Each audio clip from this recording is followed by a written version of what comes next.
आर'नाइ 5G YouTube चेनेलाव आरो फिन खेबसेबाव बरायफिनबाय।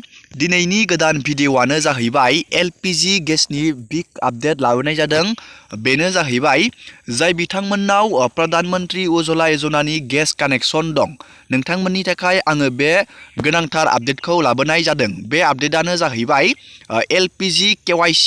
नोंथांनि LPG गेसनि KYCआ जादोंना जायाखै, नोंथाङा साबसिडि रांखौ नोंथाङा मोननो हादोंना हायाखै, नोंथाङा बेखौ बोरै चेक खालामनानै नायगोन आरो नोंथाङा बे साबसिडि रांखौ मोनाखैब्ला नोंथाङा बेखौ बोरै मोननो हागोन। बे साबसिडि रांखौ साबसिडि होनोब्ला नोंथाङा हमनानै ला नोंथाङा गेसखौ दा 1000 बेखिनि रां होनानै नोंथाङा गेसखौ बायो। बेनि गेजेरावनो नोंथांनो जेब्ला नोंथाङा बे गेसखौ गेस एजेन्सिनिफ्राय 1000 होनानै रां बायो, बेनि गेजेरावनो नोंथांनो गभर्नमेन्टआ नोंथांनो 300 रां नोंथांनो साबसिडि नोंथांनि बेंक एकाउन्टआव सोनानै होयो।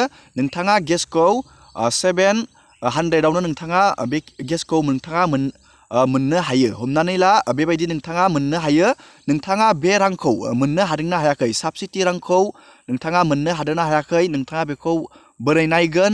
नोंथाङा बेखौ मोननो हायाखैब्ला मा खालामनांगोन, नोंथांनि गेस कानेक्सनाव KYC जादोंना जायाखै, नोंथाङा बेखौ बोरै नायनो दिनैनि भिडिअ'आव A to Z डिटेल्सआव नोंथांमोननो देखायगोन। नोंथांमोना भिडिअ'खौ जोबजासे नायलांबाय थाबानो जाबाय आरो चेनेलाव गोदानबा चेनेलखौ साबस्क्राइब खालामबानो जाबाय, जाहाथे बेबायदिनो गोदान गोदान आपडेट डिटेल स्किम डिजिटेल खौरां मिथिनानै लानो हायो। जोङो दानिया गिबियावनो नायदिनि नोंथांनि गेस कानेक्सनाव नोंथाङा KYC कमप्लिट जादोंना जायाखै, नोंथाङा साबसिडिनि रांखौ मोननो हादोंना हायाखै, जोङो बेखौ नायदिनि। गिबियावनो नोंथाङा बेखौ नायनो थाखाय नोंथाङा LPG गेस नोंथाङा बेखौ सार्च खालामनांगोन। आङो बिनि लिंकखौ भिडिअनि डिसक्रिपसनाव होना दोनगोन। नोंथाङा बे लिंकआव थुबाथाय डाइरेक्टयै पेजाव थांनानै नायनो हागोन। दानिया नोंथाङा नैबे mylpg.in home नोंथाङा बेयाव थुनानै होनांगोन। जोङो दानिया बेयाव थुबाय। बेयाव थुनाय लोगो लोगोनो नोंथाङा बेबायदि मोनसे पेज गेवगोन। बेयाव हम पेज LPG गेसनि नोंथाङा नोंथांनियाव माबे कानेक्सना दं, बेयाव नैबेयाव भारत पेट्रलियाम, HP गेस आरो इन्डियान अइल, नोंथाङा बबे मोनसे गेस कानेक्सनखौ लादों नोंथाङा बेयाव क्लिक खालामनांगोन। आं हमना ला नैबे इन्डियान गेसनि आङो KYCखौ नायगोन। इन्डियान गेसनि KYC जाब्लासो जोंनियाव साबसिडिया हाबो। जोंनि नैबे गेसनि कार्डआव KYCआ जादोंना जायाखै नोंथाङा नायनो थाखाय दानिया जों नैबे इन्डियान गेसाव जोङो थुनानै होनोसै। जोङो दानिया बेयाव थुबाय। बेयाव थुनाय लोगो लोगोनो दानिया बेबायदि मोनसे पेज गेवगोन। नोंथाङा बे पेजखौ बोखोनांगोन आरो बोखोनानै नोंथाङा नैबेयाव नुनो मोन्दों गिभ इउर फिडबेक अनलाइन, नोंथाङा बेयाव थुनानै होनांगोन। जोङो दानिया बेयाव थुनानै होबाय। दानिया बेबायदि मोनसे पेज गेवबावगोन। नोंथाङा नैबेयाव नुनो मोन्दों LPG, नोंथाङा बेयाव थुनानै होनांगोन। जोङो दानिया बेयाव थुबाय LPGआव। बेयाव थुनाय लोगो लोगोनो बेबायदि मोनसे पेज गेवबावगोन। नोंथाङा नैबेयाव नुनो मोन्दों साबसिडि रिलेटेड, नोंथाङा बेयाव थुनानै होनांगोन। जोङो दानिया बे साबसिडि रिलेटेडआव थुनानै होबाय।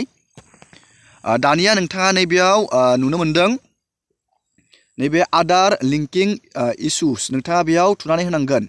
आदारजों लिंक जादोंना जायाखै नोंथाङा बेयावनो नायनो हागोन। आदारजों लिंक बेखौनो KYC बुङो। नोंथाङा जुदि आदारजों लिंक जानानै दं नोंथांनि गेसनि बे कार्डआ, अब्लासो नोंथाङा साबसिडिनि रांखौ मोननो हागोन। बे DBTनि सिस्टेमाव नोंथांनि बेंकआव बे गेस साबसिडिनि राङा हाबो। नोंथाङा दानिया नैबे आदार लिंकिं इसुआव नोंथाङा थुनानै होनांगोन। जोङो दानिया बेयाव थुनानै होबाय।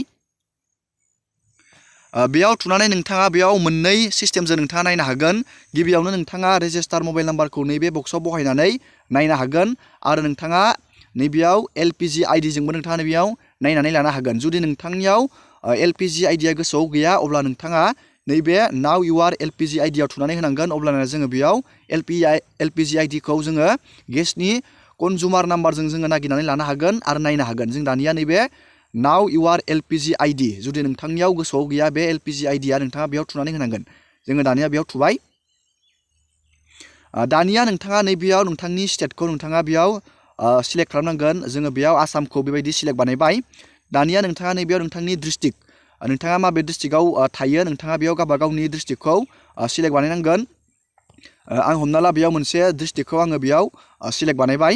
दानिया नोंथांनि बेयाव नोंथांनि डिस्ट्रिबिउसननि नेम, गेस एजेन्सिनि नामखौ नोंथाङा बेयाव सिलेक्ट बानायनांगोन। आं हमना ला बेयाव मोनसे गेस एजेन्सिनि नामखौ सिलेक्ट बानायबाय। दानिया नोंथाङा LPG नोंथांनि कार्डआव नायनानै बे LPG गेसनि कार्डआव नायनानै बेयाव कनजुमार नाम्बार होननाय मोनसे नाम्बार लिरनाय थागोन। नोंथाङा बे नाम्बारखौ नैबे बक्सआव इन्टार खालामनांगोन। अब्लानिया नोंथाङा बेयाव नोंथांनि LPG आइडिखौ नागिरनानै लानो हागोन। आरो दानिया नोंथाङा नैबेयाव LPG आइडिखौ बहायना होनोसै। जोङो बेयाव LPG आइडिखौ बहायनानै नागिरनोसै। दानिया जोङो नैबेयाव कनजुमार नाम्बारखौ जोङो बेयाव बहायबाय। दानिया जों नैबे फाइन्ड जोङो बे फाइन्डआव थुनानै होनांगोन। जोङो दानिया बेयाव थुनानै होनोसै। फाइन्डआव थुनाय लोगो लोगोनो बेयाव अलरेडि बेयाव नोंथांनि LPG आइडिया बेबायदि नुजागोन। नोंथाङा नैबे साबमिटआव थुना होनाय लोगो लोगोनो दानिया नोंथाङा गावबागावनि KYCखौ नायनानै लानो हागोन। नोंथांनि बे गेसनि कार्डआव KYC जादोंना जायाखै, नोंथाङा साबसिडि रां मोननो हादोंना हायाखै, नोंथाङा बेयाव नुनानै मोनगोन। दानिया नोंथाङा नैबे साबमिटआव थुनानै होनोसै। दानिया नोंथाङा नैबेयाव नुनो मोन्दों नोंथांनि साबसिडिनि राङा हाबदोंना हाबाखै। जोंनिया बेयाव साबसिडिनि राङा हाबदों। नैबेयाव 362 नोंथाङा नैबेयाव नुनो मोन्दों रांखौ बेसेबां हाबदों।